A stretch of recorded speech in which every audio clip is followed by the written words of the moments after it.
नमस्कार, final cut देख रहे हैं आप सब। मैं हूं आपके साथ साहिल किरीन। नजर डालेंगे फाइनल कट में कुछ खास और अहम खबरों के ऊपर। किश्तवाड़ के मूल वारवन इलाके में संदिग्ध परिस्थितियों में लगी आग को बुझाने के प्रयास जोरों शोरों से जारी हैं। किश्तवाड़ प्रशासन की ओर से मौके पर राहत व बचाव कार्य किए जा रहे हैं और रेड क्रॉस की टीम भी मौके पर पहुंच चुकी है। इसके अलावा प्रशासन की ओर से वहां राहत सामग्री भी पहुंचा दी गई है। किश्तवाड़ से निर्वाचित विधायक शगुन परिहार ने बताया कि चूंकि अनंतनाग मूल वारवन इलाके के नजदीक पड़ता है, लिहाजा वहां के प्रशासन से भी आग पर काबू पाने में मदद ली जा रही है। वहीं इंद्रवाल से निर्वाचित विधायक सुनील परिहार ने भी बताया है कि आग पर काबू पाने और प्रभावितों को राहत पहुंचाने के लिए किश्तवाड़ व अनंतनाग प्रशासन जुटा हुआ है। उन्होंने बताया कि प्रभावितों को हुए नुकसान की भरपाई के लिए भी उपराज्यपाल प्रशासन से गुजारिश की गई है। किश्तवाड़ क्षेत्र के मूल वाड़वन गांव जो वाड़वन में पड़ता है, वहाँ जो दुर्घटना हुई है जिससे हमारे 40 से 50 घर आग से जूझ रहे थे, वहाँ के लिए हमने डिस्ट्रिक्ट एडमिनिस्ट्रेशन से बात की हुई है कि जल्द से जल्द उस आग को बुझाया जाए, जिसके लिए अनंतनाग जो है वहाँ पे नियरेस्ट स्टेशन पड़ता है, वहाँ से फायर ब्रिगेड के थ्रू वो आग को बुझाया जाए। और एलजी एडमिनिस्ट्रेशन से भी बात की है कि वहाँ पे कंपनसेशन प्रोवाइड की जाए कि जो 40 से 50 घरों का हमारा नुकसान हुआ है उनको इमीडिएट कंपनसेशन मिले, और जो भी उनके लिए रिलीफ फंड्स वगैरह होगी इसके लिए हम पूरी कोशिश करेंगे। अभी अभी किश्तवाड़ के वाड़वन क्षेत्र के मूलवाड़वन गांव की आग की घटना की खबर हमें मिली, जो बहुत ही दुखद है। लगभग 40 से 50 घर इस आग की चपेट में आए हुए हैं। मैंने और शगुन परिहार जी, ऑनरेबल एमएलए किश्तवाड़, हम दोनों ने डिस्ट्रिक्ट एडमिनिस्ट्रेशन से बात की है। तुरंत वहां से टीम्स को निकाला गया है जो रेस्क्यू करेंगे, और अनंतनाग की एडमिनिस्ट्रेशन से रिक्वेस्ट की है, चूंकि अनंतनाग के बिल्कुल नज़दीक पड़ता है, वहाँ से फायर ब्रिगेड की गाड़ियाँ वहाँ पहुँचे ताकि रेस्क्यू हो जाए। हम एलजी एडमिनिस्ट्रेशन से भी निवेदन करेंगे कि फर्स्ट वहाँ पे रेस्क्यू इमीडिएट हो जाए, और इनकी कंपनसेशन के लिए इसके बाद जो जो इनको नुकसान हुआ उसकी भरपाई के लिए हम सरकार से, एलजी एडमिनिस्ट्रेशन से कंपनसेशन की भी बात करें। वार्ड नंबर 5 डूंगस में आज एक मकान को अटैच कर दिया गया। कोर्ट का आदेश मिलने पर पुंछ हवेली के तहसीलदार अजहर माजिद अपनी टीम के साथ मौके पर पहुंचे और यह मकान अटैच कर दिया। प्रिंसिपल एवं सेशन जज के पास संपत्ति विवाद का एक मामला आया था और उसी के आधार पर इस कार्रवाई को अंजाम दिया गया। ये एक्चुअली सीजर भी था और साथ साथ में जो एग्जीक्यूशन ऑफ अटैचमेंट वारंट था, जो ऑनरेबल हमारे प्रिंसिपल डिस्ट्रिक्ट जज हैं पुंछ, उन्होंने उनकी डायरेक्शंस पर हुआ। ये केस था हमारे पास, ये उदेश कुमार वर्सेस तारिक हुसैन शाह। तो उस ज़िम्मन में जो ऑनरेबल जज साहब ने हमें कहा था कि ये इसके जो इस हाउस नंबर को फलाने बंदे का जो हाउस है इसको अटैच करके सीज करके हमें रिपोर्ट करो। तो इस ज़िम्मन में मैंने पहले भी, हमारे नायब तहसीलदार 2 दिन पहले गए थे, तो वहाँ पर कुछ हल्ला गुल्ला हुआ था, तो इस वजह से आज मैं खुद गया। तो मकान ऑलरेडी पहले से ही बंद था, तो फिर हमने इंडिपेंडेंट विटनेसेस को लेकर तो वहाँ पर ये प्रॉपर्टी सीज कर दी और जो ऑर्डर था उनका उसको एग्जीक्यूट किया। मुझे लगता है कि ये दो पार्टीज़ के बीच का जो इश्यू है, अगर ना डिस्क्लोज किया जाए तो ज़्यादा बेहतर है। बस इतना ये आप समझ लो कि कोर्ट की डायरेक्शंस थी कि इसको अटैच करना है, तो हमने इसको अटैच सीज करके हम जो डायरेक्शन जो है उनकी मान ली है। रामगढ़ विधानसभा में आज कांग्रेस पार्टी के नेता यशपाल कुंडल ने पार्टी कार्यकर्ताओं और पूर्व सरपंचों व पंचों के साथ बैठक की। इस दौरान उन्होंने चुनावों में उन्हें वोट देने वाले लोगों का आभार जताते हुए कहा कि रामगढ़ के लोगों के लिए उनकी लड़ाई जारी रहेगी और वे उनकी समस्याओं के लिए संघर्ष करते रहेंगे। तो एक लीडर लोगों के साथ होता है और सरकार हमारी है। हम ये करेंगे कि जो भी इनके मुतालबे हैं, जो भी मसले हैं, जो भी इनकी डिमांड्स हैं, उनको हल करने की कोशिश करेंगे। आज जो हमारे कार्यकर्ता थे, जो हमारे डेलीगेट्स थे, आज वो सभी हमने बुलाए थे ब्लॉक रामगढ़ के, और हमने यही कहा था, उनका शुक्रिया अदा किया, उनका थैंक्स किया। और इससे ये भी पता चलता है कि हमारे जो कार्यकर्ता में उनमें आज भी उतना ही जुनून है जितना इलेक्शन से पहले था। किसी कार्यकर्ता ने कोई मुंह नहीं छिपाया, कोई घर से नहीं आया कि वो सोचता कि अब दूसरी सरकार बन गई है तो हम नहीं जाएंगे। ये सभी लोग आए और सभी का हमने शुक्रिया किया, सभी ने अपने विचार रखे। हमने ये पूछा कि खुलकर बोलो कि हमारा क्या कारण था कि जिससे हमारी हार हुई है। तो मैं समझता हूँ ये हार नहीं हुई। आज भी 22,000 वोट हमने रामगढ़ कॉन्स्टिट्यूंसी से लिया है, और जहाँ पे आप समझते हैं कि पहले कांग्रेस जो थी वो बिल्कुल नहीं के बराबर हो चुकी थी। तो इसको आगे बढ़ाएंगे, हम पार्टी के सिपाही हैं, पार्टी में रहेंगे, और जब तक मैं कहता हूँ हमारे जान है तो तब तक हम कांग्रेस का काम करेंगे और कांग्रेस को आगे बढ़ाएंगे। और पूरे हिंदुस्तान में अगर कोई भाईचारा ला सकता है, सभी को बराबर हक दे सकता है, सभी को साथ ले सकता है, वो कांग्रेस ही एक ऐसी पार्टी है वो सभी को ले सकती है। तो हम इसको और मजबूत करेंगे आने वाले टाइम में। भारतीय कला संगम द्वारा जम्मू में 2 दिवसीय सेमिनार व लोक उत्सव का आयोजन किया जा रहा है, जिसका आज शुरुआत हुई है। इस सेमिनार का आयोजन केंद्रीय संस्कृति मंत्रालय के सहयोग से हो रहा है, जिसके माध्यम से लुप्त हो रही कला, संस्कृति व लोक नृत्यों में फिर से जान फूंककर इनके प्रति लोगों को जागरूक किया जा रहा है।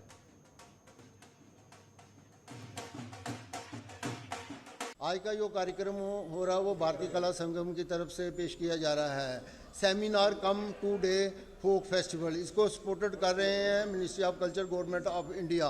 भारतीय कला संगम का यही प्रयास रहा है कि जो हमारी विधियाँ लुप्त हो रही हैं हम उनके ही कार्यक्रम करवाएं, क्योंकि जो आज का जो फुमड़ियाँ और मसादे ये आइटम हैं ये लुप्त हो चुकी हैं। तो भारतीय कला संगम का यही प्रयास है कि हम वही कार्यक्रम कराते हैं जो लुप्त हो रही हैं, ताकि आइंदा लोगों को पता चल सके कि मसादे क्या होते हैं और फुमड़ियाँ क्या होती हैं। तो भारतीय कला संगम का यही प्रयास रहा है, आइंदा भी हम अच्छे ऐसे ही कार्यक्रम जो है पेश किए जाएंगे। आप सबका स्वागत है। बढ़ते अगली खबर की ओर। जम्मू कश्मीर में अब जल्द बनने जा रही नई सरकार से ग्रामीण हलकों में सेवाएं दे रहे नंबरदारों और चौकीदारों को भी कई उम्मीदें हैं। मात्र 1500 रुपये मानदेय हासिल करने वाले नंबरदारों और चौकीदारों ने अब उनकी भी सुध लेने की जरूरत पर बल दिया है। डोडा में आज नंबरदारों और चौकीदारों की एसोसिएशन ने प्रदर्शन कर अपनी मांगों को जोर शोर से उठाते हुए वजूद में आने वाली नई सरकार से उनकी सुध लेने। तो आज के इस समय में सबसे बड़ी जो दिक्कत आ रही है नंबरदारों को, तो जो ये आबादी दई हुई बड़े पहले हुई है, तो नंबरदारों को जहाँ 30 मकान थे वहाँ 500 1000 मकान भी है। उधराना में हमारी पंचायत उधराना एक, जहाँ पे मेरे ख्याल में कोई 1000 मकान है। तो वो नंबरदार जो है उनसे वेरिफिकेशनें लेते हैं, बुलाते हैं, झगड़े होते हैं, तो उनको रोज़ रोज़ जाना पड़ता है। तो उनको हर एक मकान में पता होना चाहिए कि यहाँ पे कितने लोग हैं, क्या करते हैं, पूरा पता होना चाहिए नंबरदार चौकीदार को। जब उसके पास उतनी आबादी है वो कैसे मालूम कर पाएगा? नंबरदार कम है, इसलिए मैं गुजारिश करता हूँ, सरकार से अनुरोध करता हूँ कि जैसे अगर पहले 50-60 मकानों पे एक नंबरदार होता था, आबादी कम थी, उनको मालूम होता था इनकी ज़मीन कौन सी है, कौन सा घर है, कितने आदमी यहाँ पे रहते हैं, तो आज वो लोड जो है वो बढ़ गया उनका। और तनख्वाह जो है बिल्कुल ज़ीरो लेवल पे है सर। वो उससे क्या करेंगे? 1501 रुपये जो है नंबरदारों की तनख्वाह है और 1500 रुपये जो है चौकीदारों की तनख्वाह है। उससे सर वो कहीं एक मीटिंग में या कहीं के पंचायत में तो उनके दिन बहुत सारे टूटते हैं, अपना घर का काम छोड़ के तो उनको घर चलाना मुश्किल हो जाता है। यही हमारी गुजारिश है, प्रयत्न है कि उनको ये नंबरदारों का जो वेतन है इसको बढ़ाना चाहिए, और ताकि वो उसके काबिल हो सकें कि अपना परिवार चला सकें। ये हमारा प्रोटेस्ट है सैलरी के बारे में। जो सैलरी है हमारी वो 1500 हमें मिल रही है, वो भी पर मंथली नहीं मिलती। 6 मंथ लग जाते हैं, कभी 1 साल लग जाता है, कभी 2 साल। 1500 रुपये है मंथली, 1 मंथ का 1500, तो इसमें गुजारा नहीं होता सर। तो हम अपील यही करेंगे कि हमारी सैलरी जितने भी है कम से कम 15 से 20 तक होनी चाहिए। 15,000 से लेकर 20,000 तक, तब जाके हमारे घर चलेंगे, हमारे बच्चे पढ़ेंगे। हमें स्कूल में बच्चे डालने पड़ते हैं, वहाँ के लिए हमें फ़ीस नहीं पूरी होती है। एक मुलाजिम कम से कम 8 या 10 घंटे ड्यूटी करता है, हम 24 आवर्स अपनी सर्विस देते हैं। इलेक्शन आया तब भी हमें अपने कंबल, रोटी, चाय सारा कुछ हमें देना पड़ता है, और वहाँ पे खड़ा रहना पड़ता है सुबह से लेके शाम तक, और खाना तक नहीं हमें मिलता, वहाँ पे ख़त्म हो जाता है टाइम से, ना कुछ है। हर एक डिपार्टमेंट के साथ तहसीलदार आए उधर रहना पड़ता है, SDM साहब आए, नायब तहसीलदार, हर एक डिपार्टमेंट के साथ, एग्रीकल्चर आया, हार्टिकल्चर आया, जो भी डिपार्टमेंट आया हमें हाजिरी देनी पड़ती है। और हम ना किसी रैली में जा सकते हैं, ना हमें घर से बाहर जाना पड़ता है, ना कभी हम कहीं दिहाड़ी लगाना चाहेंगे तब आ जाएगा फ़ोन, आ जाएगा बीच में, हाँ भाई आ जाओ, अभी हाज़िर हो जाओ। तो हमारी यही LG साहब से गुजारिश है, प्रधानमंत्री जितने भी हमारे ये नेता लोग हैं, हमारी तनख्वाह जो है वो 15 से 20 तक रह जाए। PHE डिलीवरियों के आंदोलन को 2 साल और 4 महीने पूरे होने के बावजूद उनकी मांगें पूरी नहीं हो पाई हैं। जम्मू में आज इन डिलीवरियों ने एक बार फिर धरना प्रदर्शन कर जम्मू कश्मीर में बनने वाली नई सरकार से उनकी सुध लेने की मांग की। उन्होंने मुख्यमंत्री बनने जा रहे उमर अब्दुल्ला से पहली कैबिनेट बैठक में उनके मसले हल करने की जरूरत पर बल दिया।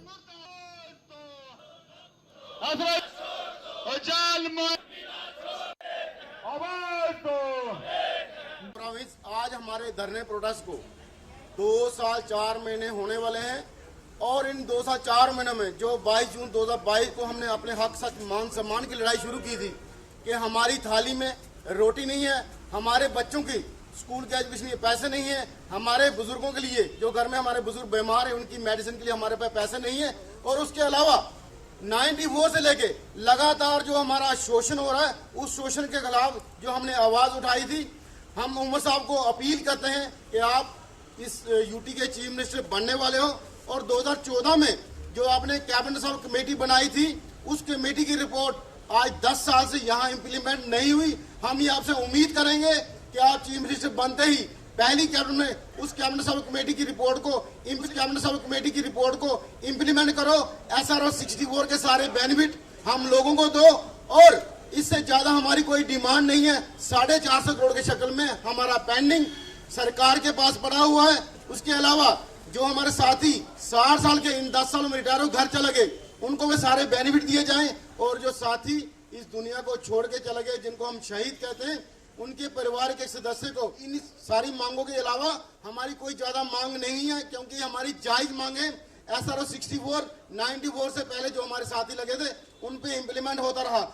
आज सरकार ने कम से कम 30 साल में 8-10 बार हमारी वेरिफिकेशन हो चुकी, कैसे लगे, आज लगे, कल लगे, सुबह लगे, इसके अलावा और कितनी वेरिफिकेशन होनी है हम नहीं जानते। लेकिन हम लोग सरकार की रीढ़ की हड्डी है, सरकार की कोई भी स्कीम आती है उसको इम्प्लीमेंट करने का तमाम डेलीवेजन को शेयर जाता है।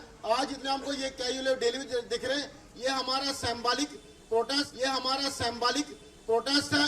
सरकार को अपनी मांगे के बाद अब सबका स्वागत है। बढ़ते अगली खबर की ओर। पवित्र नवरात्रों के संपन्न होने के बावजूद टमाटर और प्याज के दाम आसमान छू रहे हैं। मौजूदा समय में सब्जी मंडियों में टमाटर 100 से 120 रुपए प्रति किलो के हिसाब से बिक रहा है, जिससे मध्यम वर्ग के लिए खाने का जायका फीका हो रहा है। दुकानदारों की माने तो ग्राहक प्याज और टमाटर के दाम सुनकर ही भाग खड़े होते हैं। उनके मुताबिक नवरात्रों के बाद इनके दाम कम होने की उम्मीद थी, लेकिन इस बार ऐसा नहीं हो पाया। वहीं सब्जी मंडियों में खरीदारी के लिए पहुंच रहे लोग भी महंगाई की मार से मायूस दिख रहे हैं। बहुत कम आ रहा है, उसकी वजह से 100 रुपया किलो मंडी से खुद मिल रहा है टमाटर, तो लोग खरीद भी बहुत कम रहे हैं। सर जैसे हर सब्जी में टमाटर पड़ता है और टमाटर की वजह से हमारी और सब्जी भी नहीं बिक पा रही है, इसलिए मंडी से महंगा आ रहा है। 100 रुपया केजी पड़ रहा है, खुद 120 रेट सुन के ग्राहक भाग जा रहे हैं, कोई ले नहीं रहा 120।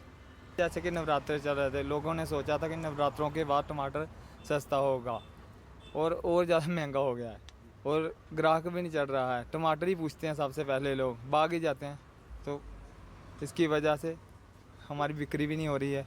100 से कम नहीं है, 120 हाँ, हाई क्वालिटी का 120, मीडियम क्वालिटी का 100 रुपये केजी।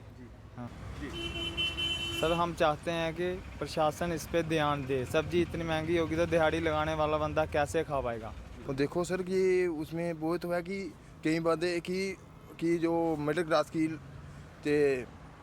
कि टमाटर ऐसे 120 रुपये बिक रहा है मार्केट में, कि जैसा भी है उन जैसे हमको पीछे से आएगा हम ऐसे ही बेचेंगे। कि कस्टमर कोई भी जो मिडिल क्लास जहाँ ऊपर भी होगा वो भी बोल रहा है इस टाइम कि टमाटर इतना महंगा, तो वो सब्जी भी छोड़ के ऐसे ही जा रहा है। क्या करे कि बिक रहा है, क्या करना मार्केट में। इसको कंट्रोल करना चाहिए थोड़ा, और क्या कंट्रोल करो थोड़ा। वो ही है टमाटर प्याज की, उसमें कि सब्जी महंगी हुई है तो टमाटर प्याज में गुजारा चल जाता है। अभी टमाटर प्याज ही ऊपर जा रहा है। देखो सभी चीज़ों में टमाटर प्याज तो चाहिए जिसको मर्जी, तो वो ही महंगा हो रहा है। क्या करें, वही है। देखो हमने सोचा था कि नवरात्रों में पहले बैठे थे कि कोई काम शाम था ही नहीं, कोई नवरात्रे चल रहे थे, तो अभी हमने सोचा था नवरात्रों के बाद सब्जी सस्ती होगी कि ज़्यादा की बिक्री होगी, और नवरात्रों के बाद ऐसे ही टमाटर प्याज ऐसे पहुँच गया 120, 60, 70। तो फिर उसमें कि बोलना कि आगे सरकार को बोलना चाहिए कि अभी इलेक्शन बीजेपी को जिताए, उसमें ढोनी आ गया, उस बार जीत के भी नहीं कि टमाटर प्याज ऊपर जा रहा है। देखिए, एक जो टमाटर और प्याज है ये दोनों बड़ी एसेंशियल वेजिटेबल्स हैं। तो हर गृहिणी के किचन में ये दोनों चीज़ें आपको पाई जाएंगी, है ना। अब मानते हैं कि फेस्टिव सीज़न में नवरात्रों को रहते हुए प्याज लहसुन टमाटर का सेवन कम होता है, लेकिन आप ये समझिए कि जैसे ही नवरात्रे ख़त्म होते हैं तो ये सब चीज़ें वापस से आपके बर्तन में जाएंगी। लेकिन अभी की जो व्यवस्था दिख रही है और जिस तरह से महंगाई चल रही है, तो ये बड़ा एक विषय है हम सब मिडिल क्लास लोगों के लिए कि किचन चलाना बहुत मुश्किल हो चुका है हम लोगों के। लेकिन हम आशा करते हैं कि सरकार को इस विषय पे सोचना चाहिए, क्योंकि ये टमाटर प्याज ये सब चीज़ें जो हैं ये आपकी एक नेसेसिटी हैं, है ना। तो इनको छोड़ के आप कुछ बना नहीं पाते हो और इनका अल्टरनेटिव भी नहीं है हमारे पास। तो इस पे ये है कि इस महंगाई को कंट्रोल करने के लिए कहीं ना कहीं सरकार को कुछ प्रयास करने चाहिए, ताकि जो आम आदमी है। आरसपुरा जम्मू मार्ग की मरम्मत न किए जाने के विरोध में लोगों ने आज आरसपुरा में पीडब्ल्यूडी कार्यालय के बाहर प्रदर्शन किया। प्रदर्शन की अगुवाई करते हुए कांग्रेस नेता मोहन चौधरी ने बताया कि बार बार अवगत करवाने के बावजूद भी विभाग के अधिकारी टस से मस होने का नाम नहीं ले रहे हैं। उन्होंने चेतावनी दी कि अगर मरम्मत का काम जल्द शुरू ना हुआ तो लोग बड़े स्तर पर आंदोलन शुरू करने पर मजबूर हो जाएंगे। हमारी मांगे वो पीडब्ल्यूडी डिपार्टमेंट के खिलाफ है, और जो उन्होंने हमारे साथ जनवरी में वादा किया था हम 1 हफ्ते के अंदर नाला भी बना देंगे और ये रोड को भी ठीक कर देंगे। अभी 10 महीने हो गया ना रोड की रिपेयरमेंट हुई है। इन्होंने बोला था हमारे पास 1 करोड़ 10 लाख पड़ा है ठेकेदार का, वो हम लगा सकते हैं। ठेकेदार की 3 साल गारंटी होती है उसे रिपेयर करना। ये रोड बुरी तरह रोज मर रहे हैं लोग, एक्सीडेंट हो रहे हैं, इनको शर्म की बात नहीं है। नाला दोनों तरफ से बन पा 2017 का टेंडर हुआ है, वो अभी तक नहीं लागू हुआ। इन्होंने मेरे से वादा किया था हम महीने के अंदर नाले का काम लगा देंगे। आप बताओ अब तक नहीं लगा, हम क्या करें, हम कहाँ जाए। ये पैसा हमारा जो मैसेज हो रहा है, ये लाखों रुपए तनख्वाह लेके घर बैठे इसी रूम में बैठे थे, लोग मार रहे हैं सड़कों में। मेरी इनसे बात नहीं है, अगर आज आपने रोड नहीं लगाया, काम नहीं लगाया, तो अगला प्रोटेस्ट मेरा मैं यहाँ लाग लगाऊंगा, आपको अंदर नहीं बैठने दूंगा। जब आपका गोबर आपसे चीफ नहीं आएगा तब तक मैं नहीं छोड़ूंगा। अभी मैं एसएम को वार्निंग देके जाऊंगा, सबको वार्निंग दूंगा, पुलिस डिपार्टमेंट को दूंगा। भाई आप समझ लो, फिर मत बोले ये वायलेशन कर रहा है। हम वायलेशन करने वाले नहीं है, हम किसान लोग हैं, हम सही काम पे करते हैं, हम गलत काम नहीं करते। मगर हमें मजबूर करेंगे जज अफसर तो हम करें। जम्मू के गवर्नमेंट गांधीनगर हॉस्पिटल में आज पैलिएटिव केयर डे मनाया गया। ये दिन उन मरीजों को समर्पित है जो गंभीर किस्म की बीमारियों से जूझ रहे हैं, जिनका इलाज दवाओं से भी संभव नहीं है। ऐसे मरीजों की देखरेख में डॉक्टर रोहित लाहौरी और उनकी टीम दिन रात जुटी हुई है। अस्पताल के सुपरिटेंडेंट डॉक्टर हमीद जरगर ने आज एक आयोजन की जानकारी दी। आज यहाँ पे हम pain and palliative care day मना रहे हैं, जो पूरी दुनिया में आज मनाया जाता है। एग्जैक्टली इसकी डेट 12 अक्टूबर होती है, मगर क्योंकि कुछ फेस्टिवल्स थे इसलिए थोड़ा यहाँ पे प्रोग्राम 2 दिन के लिए डिले किया गया। ये प्रोग्राम एक्सक्लूसिवली उन पेशेंट्स के लिए करते हैं यहाँ पे जो किसी ऐसी ड्रेडेड डिजीज़ लाइक मैलिग्नेंसीज हैं, किसी को या कोई न्यूरोलजिया है या कोई बैक पेन है, जहाँ पे बाकी सभी जितनी भी रेमेडीज़ होती हैं उसको इलाज करने के लिए फेल हो जाती हैं, तो वहाँ पेन को सबसाइड करने के लिए प्रोसीजर्स यहाँ पे किए जाते हैं। और ये डॉक्टर रोहित लाहौरी जी हैं जिनके अंडर ये काम किया जाता है यहाँ पे। वही एक इसके मेन जो कंसल्टेंट्स हैं हमारे गांधीनगर हॉस्पिटल में, तो वही इसको मैनेज करते हैं और इन सब पेशेंट्स को वही ट्रीट भी यहाँ पे करते हैं। और उनके साथ एक बहुत स्किल्ड टीम भी है, जिसमें बहुत सी नर्सेज भी हैं जो दिल्ली से ट्रेनिंग करके आई हैं, तो वो भी उनके साथ काम करके ये जॉइंटली एक यहाँ पे वार्ड है पेन एंड पैलिएटिव केयर का, और उसमें डेली बेसिस पे वो हर वो पेशेंट जिसकी पेन बाकी किसी तरीके से सबसाइड नहीं होती उसको मैनेज किया जाता है यहाँ पे।